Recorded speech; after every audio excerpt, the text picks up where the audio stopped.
Welcome on in, guys. Tobin here with you, and thanks for checking out the channel. Hope you're doing fantastic out there. And if you guys could subscribe to this channel, that'd be great. If you guys could hit that like button, that is also beneficial. If you guys want to know when a video goes up, I think you hit the bell thing. Boop. You get like a little note every time we go up. You know how notifications work. You're smart people. If you guys also could subscribe to the Tobin and Leroy show, I would much appreciate that on all your podcast platforms, especially on YouTube and Twitch. That channel is Miami 560 WQAM. We're live every single weekday, 10 a.m. to 2 p.m. So I wanted to get to this. I cut this last night. I just haven't been able to get to it today until the late nights after the Panthers lose and the Celtics go down 0-2. Doing this about 11:15 p.m. on, what is it, Wednesday, soon to be Thursday, the 8th, but right now it's Wednesday the 7th, and I listened to this. This happened a couple of days ago, and the reason I bring it up, I'm going to bring up a person here you probably have never heard of, Heat fans, and there's no shame in that game. I don't expect you to know him, but we're gonna learn about this guy and hear what he has to say. And the reason being is because we might be hearing from him real soon. He might be new Joe Cronin for all we know. But there's this new individual. There's a new character that's going to be introduced to our lives named Brian Gregory.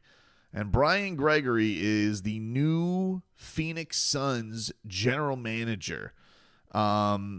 He is taking over for James Jones. So the Miami Heat will no longer be dealing with one of their alum. Although I don't really know how tight the James Jones Heat relationship ever was, to be honest with you. Like, I know everybody kind of looked, JJ, he won rings with us, champ.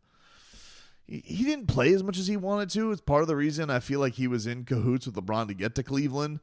Miami guy, through and through. Miami Hurricane legend, of course, and so, I mean, a South Florida native, so I'm sure there's parts of South Florida near and dear to JJ's heart.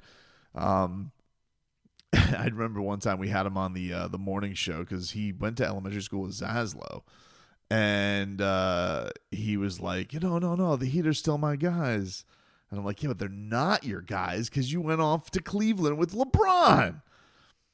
Anyway, I remember also being at Badioki one time with the morning show with Hockman and Zaslow and Joy. And James Jones was he made a rip on Spo about minutes.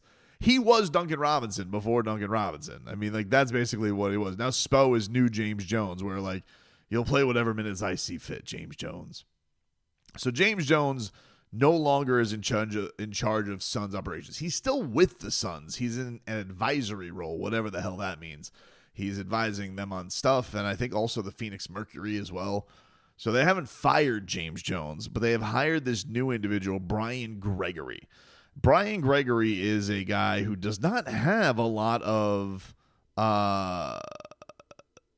front office expertise. He has a coaching background. He was an assistant coach at Michigan State when Matt Ishbia, who now owns the Phoenix Suns, who seems like a bit of a loon, he was the coach when Ishbia was the walk-on. And basically, it was an interesting press conference from the standpoint of they basically were like, he made it very known, I'm in lockstep with the owner, which is fine. It's not like Pat Riley and Mickey Harrison aren't in lockstep, but Mickey Harrison just made the Hall of Fame. And he had the quote, I hire people and I get the hell out of the way. This seems like the opposite of that. Like, it's going to be Matt Ishbia basically telling Coach Gregory to go out there and do what he wants done. And I find this fascinating because if we get into a Heat Suns negotiation of some kind, yes, I understand everybody who is going to be, the Rockets. But I do think that Kevin Durant is going to have some say-so. It's not like he has a contract like Giannis that goes on forever. So he is going to have a little bit of leverage and say in where he wants to go. And it was reported that he was kind of intrigued with the idea of joining the Miami Heat. So I think it's going to be interesting I got some cuts here from his press conference, and we can hear basically what he thinks about of their basketball situation and see if what Andy Ellisberg's going to be dealing with this Brian Gregory fellow. Because I listened to, it was like a 48-minute press conference. I probably listened to like 35 minutes of it. Way too much of my life. I skipped through some questions, like, what do you want to see? Because there was a lot on them hiring a head coach. And I was just like, I don't care. But he did say he's very happy with their roster. We got a pretty talented roster. I would agree with Matt what he said last week. It's not a 30-some win roster. What we have not been able to do is either create the environment or figure out the combinations that give us the best opportunity for that talented roster to perform even better. But there's a baseline and a foundation of talent that I think can put us in a good position moving forward. Drafting is going to be critical. The free agency is always critical as well. But I think the biggest impact can be made in some of those things that we've talked about time and time again already. Is the team aligned? Does the team know exactly what its identity is?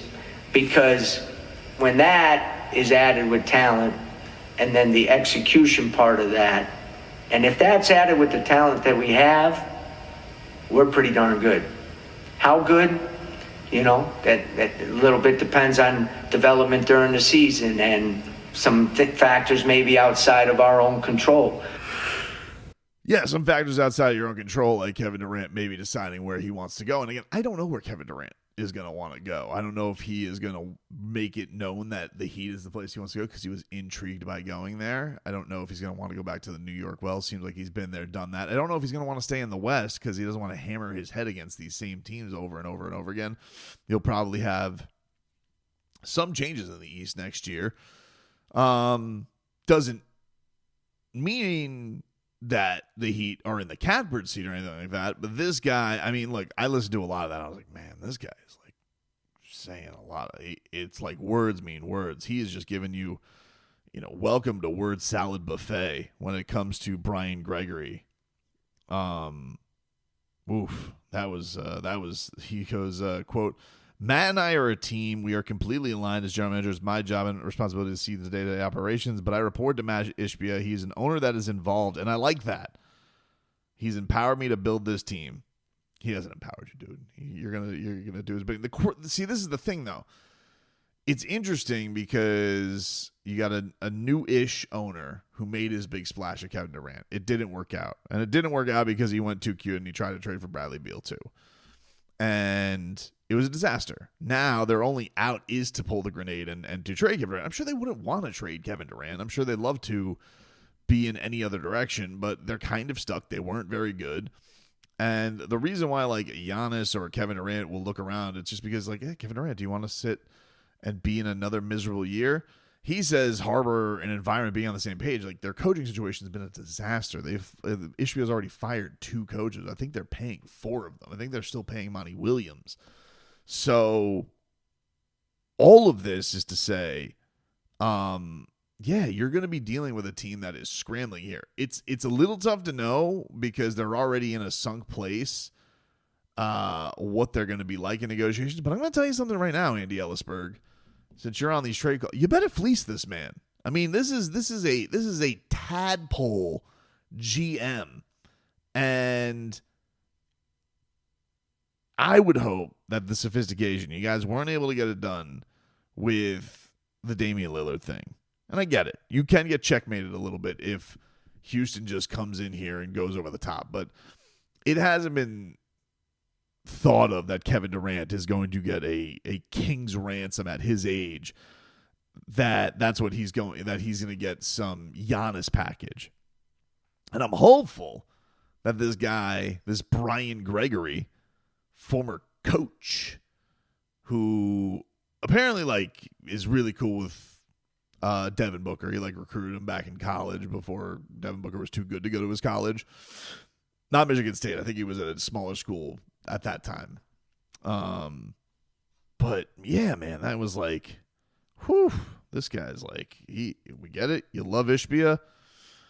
But I don't know what is the deal there. I think he was at Dayton that he was recruiting. Devin Booker. He was a coach at South Florida for 6 years. He coached at Georgia Tech before that, and he coached at Dayton before that. And was an assistant with Michigan State twice.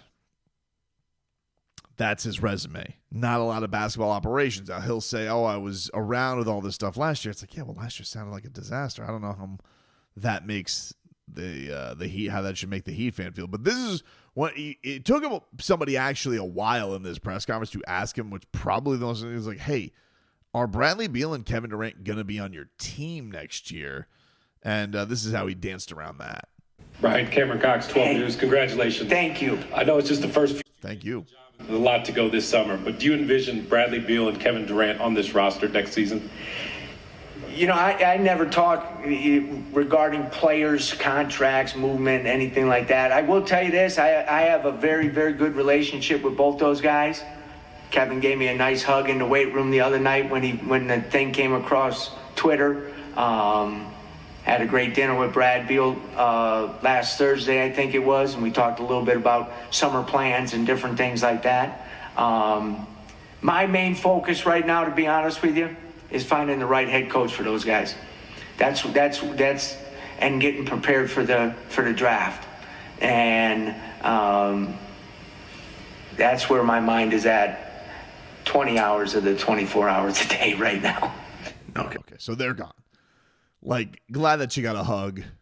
Well, one of them's gone. I don't know about Bradley Beal. There's been some talk where they release Bradley Beal, stretch Bradley Beal.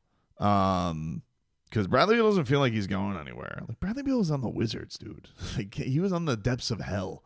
If he's getting his checks, I don't think Bradley Beal is, like, that inclined to get out of there. Like, they tried that move last year. What they did to Bradley Beal last year, if Brian Gregory was in terms of, like, what they did to him last year was awful. Basically, like, pulling these strings to try and make it so miserable that he'll ask out to get out.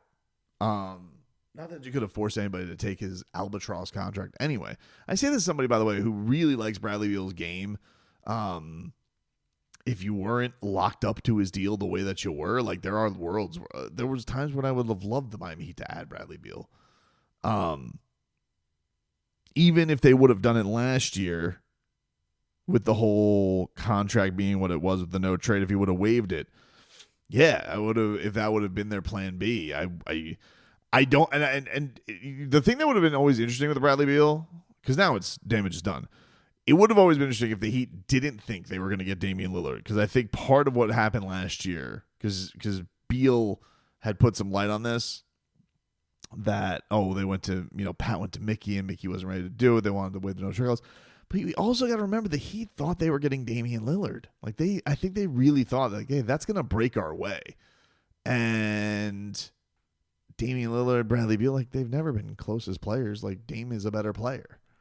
Dame's a better player. So the Heat thought they were going to get a better player. That's probably why they weren't flexible on it. And especially with the guy who's like, yeah, I'm not waiving my no trade clause.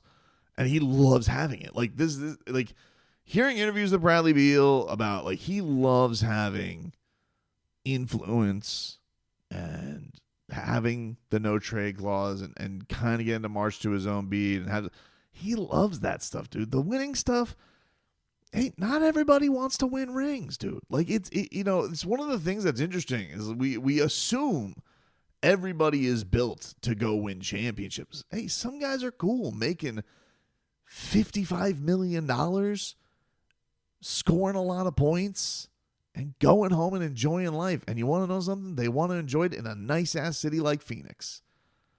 So, glad that you had dinner with him, Brian. But as far as Kevin Durant giving you a hug, I don't know what that answers the question with, hey, is he going to be here? Sounds very much like no. Sounds very much like no. Like, it was such a, it sounded like such a nothing burger of an answer. I'm like, well, that sounds like he's gone. It's just, I'm going to say words. Thank you for congratulating me on my job, and I'll be out of here. Again, Mickey, you need to tell Andy Ellisberg, hey, dude, you need to fleece this guy. All right? I'm talking take the shears out. He needs to be a naked sheep. Fleece him. That's how it has to be. This was one more answer of note. This was them on their cap situation and how they're going to get out of it. The level of importance of trying to get under the second tax apron. Right now, I'm charged with building a competitive, making sure we have a competitive team next year. We understand the cap situation, and when the time comes that if we need to make that decision, then we'll make that decision.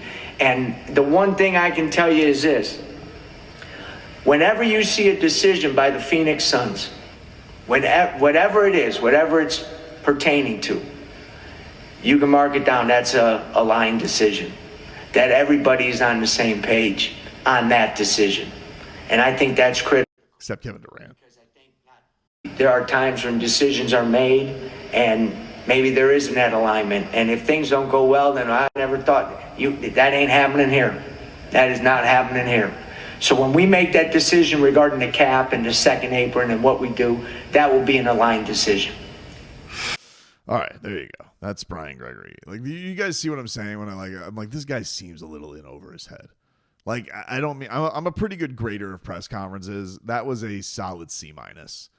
And I wouldn't, if I was a Suns fan, I wouldn't feel very comfortable with this guy at the helm because he feels basically like a Matt Ishby, a puppet. But you're like, you can be assured whatever happens, we're going to be aligned. And I'm like, all right, except with Kevin Durant, who you guys completely blindsided at last year's trade deadline, which is why you're in the place you are right now. Andy, Pat, you need to fleece this man, okay? It's not just enough to get Kevin Durant, all right? You have a wounded bird here, okay? You need to you let Joe Cronin checkmate you last year, all right? You tried a little too hard. You bullied him. He ended up making your rivals better, basically detonating your franchise. It's bad enough that Joe Cronin finishes one loss behind you. You're going to let Coach Boy here, Mr. Puppet, you're going to let him dictate the terms of Kevin Durant? You need to fleece this man, okay? I listened to this man. I was angry afterwards. I was angry that we didn't already have Kevin Durant on the Miami Heat. I'm like, they need to fleece this man, okay? If you can't fleece him, retire your shears, okay? Because you can't fleece any sheep. If you can't fleece this man, this puppet, this stooge, who can you fleece anymore? We'll see. We'll see how it turns out. But, yeah, I definitely left to listening. I'm like, oh, yeah, Kevin Durant is for sure gone. There is no doubt about that. Just a matter of, now can you fleece him?